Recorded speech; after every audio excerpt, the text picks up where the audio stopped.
ভাবুন তো, আপনি একটা বিলাসবহুল জাহাজে মাঝ সমুদ্রে পার্টিতে মেতে আছেন, আর ঠিক সেই মুহূর্তে একটা অদৃশ্য মরণ ফাঁদ আপনার দিকে এগিয়ে আসছে। চোখের পলকে চারপাশ নিস্তব্ধ হয়ে গেল। কেউ কিচ্ছু বুঝে ওঠার আগেই সব শেষ। কিন্তু সেই অভিশপ্ত রাতে ঠিক কি ঘটেছিল, আর কেনই বা আজ 40 বছর পর সেই স্মৃতি ফিরে আসছে? গল্পের শুরু 1962 সালে। প্রশান্ত মহাসাগরের বুক চিরে এগিয়ে চলেছে অ্যান্টোনিয়া গ্রাজা নামক এক কোটি জাহাজ। জাহাজটিতে প্রায় 600 যাত্রী সোয়ার ছিলেন, যাদের গন্তব্য ছিল নিউ ইয়র্ক। ভেতরে তখন উৎসবের আমেজ। এক সুন্দরী গায়িকার মায়াবী কণ্ঠের সুরে সবাই তখন বিভোর, সবাই খুশিতে আত্মহারা। ঠিক সেই মুহূর্তে এক ব্যক্তি জাহাজের ইঞ্জিন রুমে ঢুকে একটি লিভার টেনে দেয়, আর সাথে সাথেই একটি ধারালো স্টিলের তার প্রচণ্ড গতিতে ধেয়ে এসে সবাইকে দ্বিখণ্ডিত করে দেয়। কেউ কিছু বুঝতে পারে না যে তাদের সাথে কি হয়েছে। ডান্স ফ্লোরে থাকা মানুষগুলোর শরীর, রক্ত আর ছিন্ন ভিন্ন দেহ পড়ে আছে। তবে এই ভয়াবহতা থেকেও বেঁচে যায় কেটি নামের এক ছোট্ট শিশু, কারণ তার উচ্চতা কম হওয়ায় তারটি তার মাথার ওপর দিয়ে চলে গিয়েছিল। এরপর 40 বছর পর আমরা একদল উদ্ধারকারী দলকে দেখতে পাই, যারা সমুদ্রের বুকে পরিত্যক্ত জাহাজ খুঁজে বেড়ায়। মার্ফি নামের এক সাহসী তরুণী তাদের দলের সদস্য। একদিন হঠাৎ করেই তাদের খুঁজে পাওয়া একটি পুরনো জাহাজ ডুবতে শুরু করে। মার্ফি নিজের জীবন বাজি রেখে সেই ডুবন্ত জাহাজে যায়, যাতে তাদের মূল বোটটিকে রক্ষা করা যায়। মার্ফি দেখতে পায় জাহাজটির নিচে ফাটল ধরেছে। ক্যাপ্টেন তাকে ফিরে আসতে বলে, কিন্তু পরিশ্রম করে পাওয়া এই জাহাজটিকে মার্ফি এত সহজে ছাড়তে চায় না। শেষ পর্যন্ত নিজের বুদ্ধিতে সে আর তার দুই সঙ্গী মিলে জাহাজটিকে বাঁচিয়ে নেয় এবং সেটা বিক্রি করে প্রচুর অর্থ উপার্জন করে। তাদের এই সাফল্যের উপর নজর রাখছিল জ্যাক নামের এক অপরিচিত লোক। সে জানত যে এই দলটি নিখোঁজ জাহাজ খুঁজে বের করায় ওস্তাদ। জ্যাক তাদের কাছে এসে অ্যান্টোনিয়া গ্রাজা জাহাজের কথা বলছিল। যদিও দলের ক্যাপ্টেন আগেই জাহাজের কথা শুনেছিলেন এবং জানতেন যে অনেকেই এটি খুঁজে ব্যর্থ হয়েছে, কিন্তু জ্যাক জানায় সে জাহাজটির সঠিক অবস্থান জানে। প্রচুর টাকার লোভে পড়ে পুরো দল এই বিপজ্জনক মিশনে রাজি হয়ে যায়। অচেনা সমুদ্রের নির্জন পথ ধরে কয়েকদিন চলার পর হঠাৎ তাদের রাডারে একটি সিগন্যাল ভেসে ওঠে। কুয়াশাচ্ছন্ন সমুদ্রের বুক চিরে তাদের সামনে দাঁড়িয়ে থাকে সেই দানবীয় জাহাজ। 40 বছর পর চোখের সামনে এমন এক রহস্যকে দেখে তারা যেমন আনন্দিত হয়, তেমনি ভেতরে ভেতরে এক অদ্ভুত আতঙ্ক অনুভব করে। ক্যাপ্টেন কয়েকজনকে নিয়ে জাহাজের ভেতরে তল্লাশি চালাতে শুরু করেন। ভেতরে পা রাখতেই তারা শুনতে পায় বিচিত্র সব আওয়াজ। তারা দেখতে পায় জাহাজের একটি দেয়াল ঘড়ির কাঁটা এখনো নড়ছে, আর তারপরই তা হঠাৎ থেমে যায়। পুরো জাহাজটি এখন ধ্বংসস্তূপ। চারদিকে শুধু মরচে ধরা লোহা আর ভাঙাচোরা আসবাবপত্র। তল্লাশি চালানোর সময় হঠাৎ মেঝের একটি অংশ ভেঙে মার্ফির এক সঙ্গী পড়ে যেতে ধরে,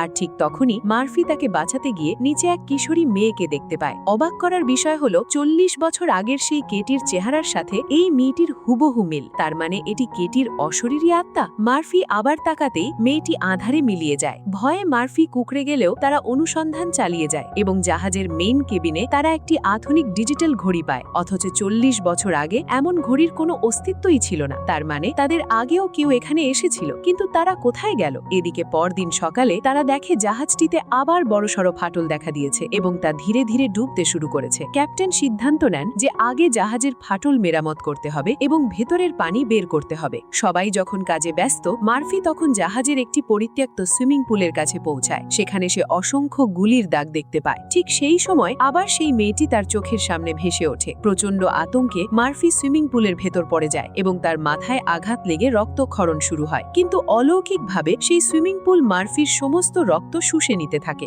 যখন মার্ফি চোখ মেলে, দেখে সামনে মেয়েটি নেই, দাঁড়িয়ে আছে জ্যাক। জ্যাক এটাকে মার্ফির নিছক মনের ভুল বলে উড়িয়ে দিলেও তারা চলে যাওয়ার পর পুরো পুলটি রক্তে টইটম্বুর হয়ে ওঠে। অন্যদিকে ক্যাপ্টেন যখন কমান্ডারের কেবিনে তল্লাশি চালাচ্ছিলেন, তিনি দেখেন টেবিলের উপর এক গ্লাস মদ রাখা আছে, যেন এইমাত্র কেউ পান করে রেখে গেছে। তিনি যখনই সেই গ্লাসটি হাতে নেন, সামনের আয়নায় তিনি দেখেন জাহাজের ওই মৃত ক্যাপ্টেনকে। ভয়ে কাঁপতে কাঁপতে ক্যাপ্টেন সেখান থেকে পালিয়ে আসেন, কিন্তু দলের আরেক সদস্য মার্ক শুনতে পায় সেই সুন্দরী গায়িকার গান। সে সম্মোহিতের মতো সুর অনুসরণ করে নিচে নেমে যায় এবং দেখতে পায় সেই সুন্দরী গায়িকা সত্যিই সেখানে বসে তাকে ইশারা করছে। সেই মায়াবী সুরের মোহে যখন মার্ক ক্রমশ অন্ধকারের দিকে এগিয়ে যাচ্ছিল, ঠিক তখনই মার্কি তাকে টেনে ধরে। মার্ফি তাকে সতর্ক করে যে এই জাহাজে যা কিছু ঘটছে তা স্বাভাবিক নয়। কিন্তু তাদের এই আলোচনার মাঝেই ইঞ্জিন রুম থেকে এক বিকট শব্দ ভেসে ওঠে। তারা দৌড়ে গিয়ে দেখে দলের মেকানিক ডজ একটা বিশাল লোহার সিন্দুক খুঁজে পেয়েছে। অনেক চেষ্টার পর সিন্দুকটা খুলে তারা দেখে সেটি ঠাসা ছিল শত শত সোনার বিস্কুটে। সোনা দেখে সবার মধ্যে খুশির জোয়ার বয়ে যায়, কিন্তু ক্যাপ্টেন মার্ফি কিছুটা চিন্তিত ছিলেন। তিনি বুঝতে পারছিলেন এই বিপুল পরিমাণ সোনা কোনো সাধারণ উপায়ে এখানে আসেনি। সিদ্ধান্ত নেওয়া হয় যে তারা সোনাগুলো তাদের নিজস্ব ছোট জাহাজ ওয়ারিয়ারে সরিয়ে নেবে এবং এই জাহাজকে চিরতরে বিদায় জানাবে। কিন্তু সোনাগুলো যখন জাহাজে তোলা হচ্ছিল তখন হঠাৎ মার্ফি সেই ছোট্ট মেয়েটি কেটিকে আবার দেখতে পায়। কেটি তাকে কিছু বলার চেষ্টা করছিল, কিন্তু মার্ফি কিছু বুঝতে ওঠার আগেই হঠাৎ করে তাদের সেই ছোট জাহাজ ওয়ারিয়ারে এক ভয়াবহ বিস্ফোরণ ঘটে। চোখের পলকে আগুনের লেলিহান শিখা তাদের জাহাজটিকে পুড়িয়ে ছাই করে দেয়। এই দুর্ঘটনায় তাদের দলের একজন প্রাণ হারায়, আর বাকিরা মাঝ সমুদ্রে এই ভুতুড়ে জাহাজে আটকা পড়ে।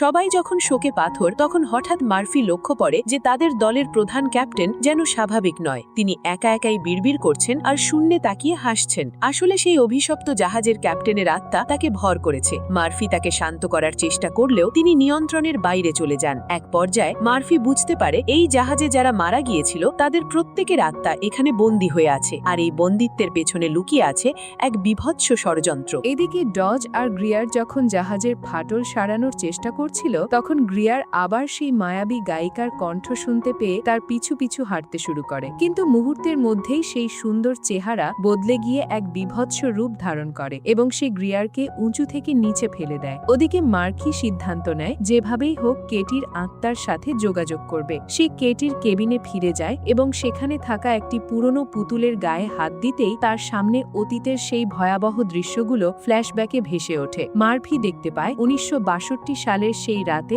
আসলে কি ঘটেছিল। সেই রাতে জাহাজের ক্রু মেম্বাররা লোভে পড়ে একে অপরকে নৃশংসভাবে হত্যা করেছিল। কেউ কাউকে ছাড় দেয়নি। বিষ মিশিয়ে, গুলি করে কিংবা কুড়াল দিয়ে কুপিয়ে তারা পুরো জাহাজটিকে কসাইখানায় পরিণত করেছিল। আর এই পুরো নারকীয় কাণ্ডের নেপথ্যে ছিল একজন রহস্যময় ব্যক্তি, জ্যাক। মার্ফি শিওলে ওঠে যখন সে দেখে সেই রহস্যময় ব্যক্তিটি জ্যাক। যে জ্যাক তাদের এই জাহাজের সন্ধান দিয়েছিল সে আসলে কোনো মানুষ নয়, একজন আত্মা। তার কাজ হলো মানুষের আত্মাকে সংগ্রহ করা। যখনই কোনো মানুষের মনে লোভ জন্মায়, জ্যাক সেই সুযোগটা নেয় এবং তাদের এই মৃত্যু ফাঁদে টেনে নিয়ে আসে। কেটির আত্মা মার্ফিকে দেখায় যে জ্যাকের আসল উদ্দেশ্য হলো এই সোনার প্রলোভন দেখিয়ে মানুষ জোগাড় করা এবং তাদের হত্যা করে তাদের আত্মাকে এই জাহাজের গায়ে খোদাই করা চিহ্নের মাধ্যমে বন্দী করে রাখা। যখন এই চিহ্নগুলো পূর্ণ হবে তখন জ্যাক এই আত্মাগুলোকে নরকে নিয়ে যাবে। মার্ফি বুঝতে পারে তাদের দলের প্রত্যেককে একে একে মেরে ফেলার ছক সাজিয়েছে জ্যাক। ঠিক সেই মুহূর্তে জ্যাক মার্ফির সামনে এসে হাজির হয়। তার চেহারায় সেই পরিচিত হাসি। জ্যাক জানে যে মার্ফি সব সত্যি জেনে গেছে, তাই সে এবার মার্ফিকে তার শিকারে পরিণত করতে চায়। জ্যাকের চাহনি দেখে মার্ফি বুঝতে পারে সে আসলে মানুষরূপী এক শয়তান।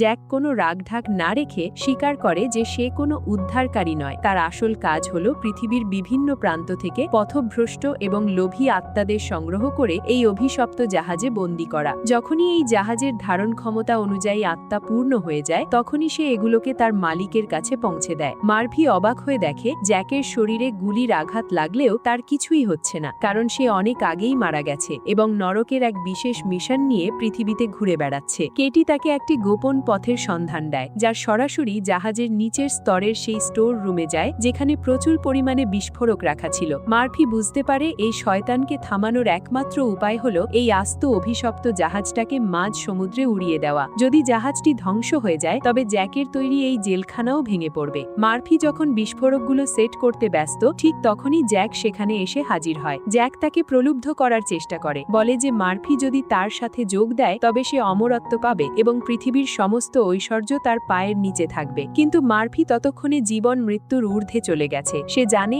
এই মুহূর্তটি শেষ সুযোগ। জ্যাক যখন তার দিকে তেড়ে আসে, মার্ফি সাহস করে বিস্ফোরকের ট্রিগার চেপে দেয়। এক প্রচণ্ড বিস্ফোরণে কেঁপে ওঠে পুরো অ্যান্টোনিয়া গাজা। আগুনের লেলিহান শিখা আর ধোঁয়ায় চারপাশ অন্ধকার হয়ে যায়। মার্ফি ছিটকে সমুদ্রের পানিতে গিয়ে পড়ে। পানির নিচে তলিয়ে যাওয়ার সময় সে দেখে জাহাজটির ভেতর থেকে হাজার হাজার সাদা বন্দী হওয়া আত্মারা আকাশের দিকে উঠে যাচ্ছে। সেই আলোর মিছিলে কেটিও ছিল। কেটি তাকে ধন্যবাদ জানিয়ে হাসি মুখে স্বর্গের দিকে মিলিয়ে যায়। জাহাজটি সম্পূর্ণ ডুবে যাওয়ার পর সমুদ্র আবার শান্ত হয়ে আসে। মার্ফি কোনো মতে একটি ধ্বংসাবশেষের টুকরো ধরে ভেসে থাকে। কয়েক ঘন্টা পর একটি যাত্রীবাহী জাহাজ তাকে উদ্ধার করে। ডেক থেকে যখন সে সমুদ্রের দিকে তাকাচ্ছিল তার মনে হচ্ছিল সব আপদ বিদায় হয়েছে। কিন্তু মার্ফি যখন স্ট্রেচারে শুয়ে রাস্তার ভিড়ের দিকে তাকাচ্ছে তার সাথেই সে জ্যাককে দেখতে পায়। সে দেখে সেই সোনা ভর্তি বড় বড় বাক্সগুলো ক্রেনে করে আরেকটি জাহাজে তোলা হচ্ছে, আর সেই বাক্সগুলোর পাশে দাঁড়িয়ে তদারকি করছে জ্যাক। জ্যাকের কোনো ক্ষতি হয়নি। সে আবার কোনো নতুন নাম নিয়ে সেই একই মরণ খেলার আয়োজন করছে। তারপর চোখের পলকে ভিড়ের মধ্যে মধ্যে মিশে যায়। মার্ফি বুঝতে পারে অশুভ শক্তির বিনাশ এত সহজে হয় না। ঠিক তখনই মার্ফির মনে পড়ে গেল কেটির বলা শেষ কথা। কেটি বুঝিয়ে দিয়েছিল যে জ্যাক আসলে কোনো সাধারণ খুনি নয়, সে হলো আত্মার সংগ্রাহক। যখনই কোনো মানুষ চরম লোভের বশবর্তী হয়ে পাপ কাজ করে, তখন তাদের আত্মা জ্যাকের দখলে চলে যায়। এই সোনাগুলো ছিল সেই টোপ যা দিয়ে সে মানুষকে প্রলুব্ধ করে আসছে। মার্ফি জানালা দিয়ে জ্যাকের দিকে এক দৃষ্টিতে তাকিয়েছিল। জ্যাকের শরীরে সেই পোড়া দাগ আর নেই, সে একদম ফিটফাট এবং তার টিম মেম্বারদের চোখে একই স্বপ্নের ঝিলিক যা মার্ফিদের চোখে ছিল। মার্ফি চিৎকার করে তাদের সাবধান করতে চাইল, কিন্তু তার শব্দগুলো কেবল অস্পষ্ট গোঙানি হয়েই রয়ে গেল। মার্ফির চোখের সামনে ভেসে উঠল সেই ডুবন্ত অ্যান্টোনিয়া গাজা জাহাজের শেষ দৃশ্যটি। সে মনে মনে ভাবল, সে কি আসলে সবাইকে বাঁচাতে পেরেছে? হ্যাঁ, ওই জাহাজে বন্দী কয়েক হাজার আত্মা হয়তো মুক্তি পেয়েছে, কিন্তু জ্যাক তো মুক্ত রয়ে গেল। সে হয়তো আবার কোনো নতুন জাহাজ খুঁজে নেবে, আবার কোনো অভিশপ্ত ইতিহাস তৈরি করবে। শয়তান কখনো এক জায়গায় স্থির থাকে না, সে কেবল তার রূপ আর স্থান পরিবর্তন করে। সে বুঝতে পারল